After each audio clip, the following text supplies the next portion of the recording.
ചൂരൽമലയിലെ കൂട്ടുകാരന്റെ വീട്ടിൽ അവധിക്കെത്തിയ പനമരം സ്വദേശി ശ്രീഹരി ദുരന്തത്തിൽ നിന്ന് അത്ഭുതകരമായി രക്ഷപ്പെട്ടതിന്റെ ആഘാതത്തിലാണ്.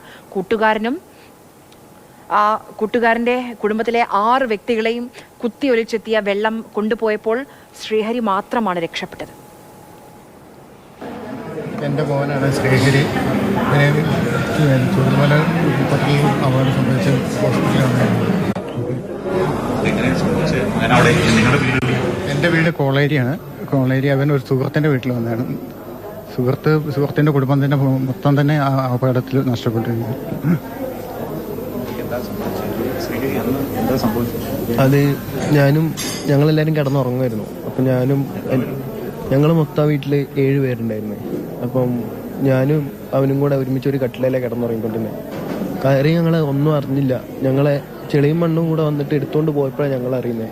എനിക്ക് അവനൊന്നും തൊടാൻ പോലും പറ്റിയിട്ടില്ല. അവനെടുത്തിട്ട് കൊണ്ടുപോയി എന്നെയും കൊണ്ടുപോയി അവർ വേറെ വഴിക്ക് കൊണ്ടുപോയി.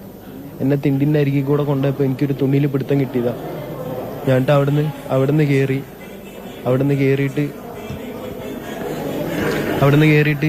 ഞാൻ നടന്നു. ഫ്രണ്ടിലൊരു കമ്പ് കഷ്ണം കിട്ടിയപ്പോൾ കമ്പ് മുന്നിലോട്ട് കുത്തി നടന്നിട്ട് അവിടെ തൊട്ടടുത്ത് തന്നെ ഒരു ഫാക്ടറി ഉണ്ട്. അപ്പം അതിൻ്റെ ഒരു ബിൽഡിങ്ങിൻ്റെ പോർഷനകത്താണ് ഞാൻ കയറി നിന്നത്. എന്നിട്ട് അവിടുന്ന് ഒരു 4 ഓട് ഇളക്കിയിട്ട് അവിടുന്ന് വലിഞ്ഞ് കയറി ആ ബിൽഡിങ്ങിൻ്റെ പൊക്കത്ത് കയറി. ഓടിൻ്റെ പൊക്കത്ത് കയറിയിട്ട് പടിയിലിരിക്കുമായിരുന്നു. എന്നിട്ട് അവിടുന്ന് ഒച്ചപ്പാടും ബഹളമൊക്കെ ഉണ്ടാക്കി. ഫ്രണ്ടിൽ നിന്ന് ലൈറ്റൊക്കെ അടിക്കുന്നുണ്ട്, പക്ഷേ ഭയങ്കര ലോങ്ങാണ്, കാണാൻ പറ്റുന്നില്ല. അപ്പോൾ ബേക്കിൽ നിന്ന് ഫ്ലാഷ് വന്നപ്പോൾ ഞാൻ ഒച്ചപ്പാടും ബഹളമൊക്കെ ഉണ്ടാക്കി രക്ഷിക്കണേന്നൊക്കെ പറഞ്ഞ് അപ്പോഴാണ് അവർ വന്ന് റിസ്ക് ചെയ്യുന്നത്. എന്നിട്ട് നേരെ ക്യാമ്പിലോട്ട് കൊണ്ടുപോയായിരുന്നു. പെട്ടെന്ന് തന്നെ കൊണ്ടുതന്നെ കുഴപ്പമൊന്നും ഉണ്ടായില്ല. വീട്ടിലുള്ളവരൊന്നും കിട്ടിയിട്ടില്ല, എനിക്കറിയത്തില്ല. പോയി ഫാക്ടറിയുടെ മേളിലേക്ക് വലിഞ്ഞു കയറി. തൊട്ടടുത്ത് തന്നെ വേറൊരു ബിൽഡിംഗ് ഉണ്ടായിരുന്നു, ഒരു ചെറിയ ബിൽഡിംഗ് ഉണ്ടായിരുന്നു ഓടിട്ടെ. അപ്പം പെട്ടെന്ന് എനിക്ക് രണ്ടാമത് ഉരുള് കിട്ടുമെന്നുള്ള പേടിയായി. വെള്ളം വന്നാൽ തന്നെ ഇന്നെ കൊണ്ടുപോകുന്നുള്ള പേടിയിൽ ഞാൻ കൊണ്ടുപോകാണ്ടിരിക്കാൻ വേണ്ടി ഞാൻ വലിഞ്ഞു കയറി മേളിലോട്ട് എത്തിയിട്ടാണ് ഞാൻ ചോദിക്കുന്നത്, ഹെൽപ്പ് ചോദിക്കുന്നത്. അപ്പോൾ അന്നേരം ആരെങ്കിലും ഉണ്ടായിരുന്നു ഹെൽപ്പ് ചോദിക്കുമ്പോൾ ആ പരിസരത്ത്? ഉണ്ട്, കുറെ ഫ്ലാഷും കാര്യങ്ങളൊക്കെ അടിക്കുന്നുണ്ട്, ടോർച്ചൊക്കെ അടിക്കുന്നുണ്ട്. പക്ഷെ ഭയങ്കര ദൂരത്തുനിന്ന് അടിക്കുന്നത് കാണുന്നില്ല.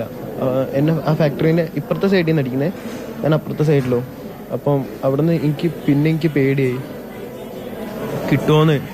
അപ്പം കുറച്ച് നെർവസ് ആയപ്പോൾ ഞാൻ എന്താക്കി, പിന്നെ ഞാൻ ഒച്ചപ്പാടും ബഹളമൊക്കെ ഉണ്ടാക്കി. ഇപ്പോൾ ബേക്കിൽ നിന്ന് ലൈറ്റ് അടിക്കാൻ തുടങ്ങി.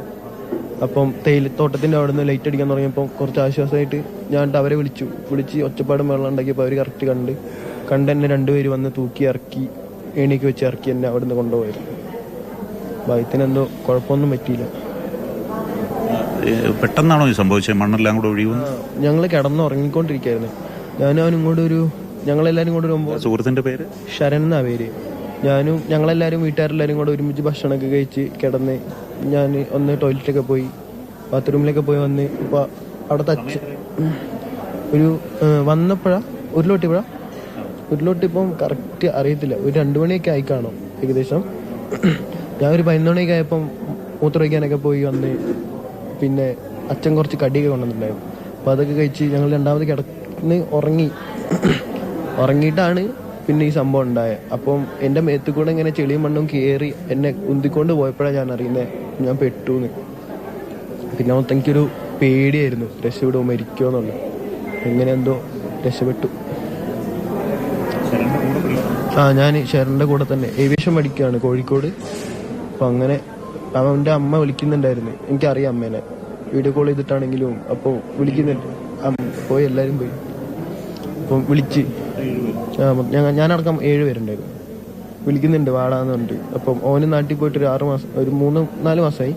പോകാൻ പറഞ്ഞ് എന്തായാലും നാട്ടിൽ പോകുന്നുണ്ട്, നീ വാന്ന് പറഞ്ഞു. ഞാൻ പറഞ്ഞു വരാമെന്ന് പറഞ്ഞ്. അമ്മേനൊക്കെ കണ്ട് അമ്മയ്ക്ക് സന്തോഷമൊക്കെ ആയി. പിറ്റേന്ന് അവിടെ ഉരുളുപൊട്ടുന്ന പൊട്ടുമെന്ന് അറിയായിരുന്നു, പക്ഷേ പെട്ടെന്ന് സംഭവിക്കാന്ന് അറിയത്തില്ല. പിറ്റേന്ന് ഞങ്ങൾ ക്യാമ്പിലോട്ട് പോവാ അതുകൊണ്ട് തുണിയൊക്കെ പാക്ക് ചെയ്ത് വെച്ചിട്ടുണ്ടായിരുന്നു. അവർക്കെന്താ ക്യാമ്പിലോട്ടും പോകാൻ, എനിക്കെന്താ വീട്ടിലോട്ടും വരാമെന്നുകൊണ്ടാണ് ഞങ്ങൾ നിന്നെ. രാത്രിയാണ് സംഭവം നടന്നത്.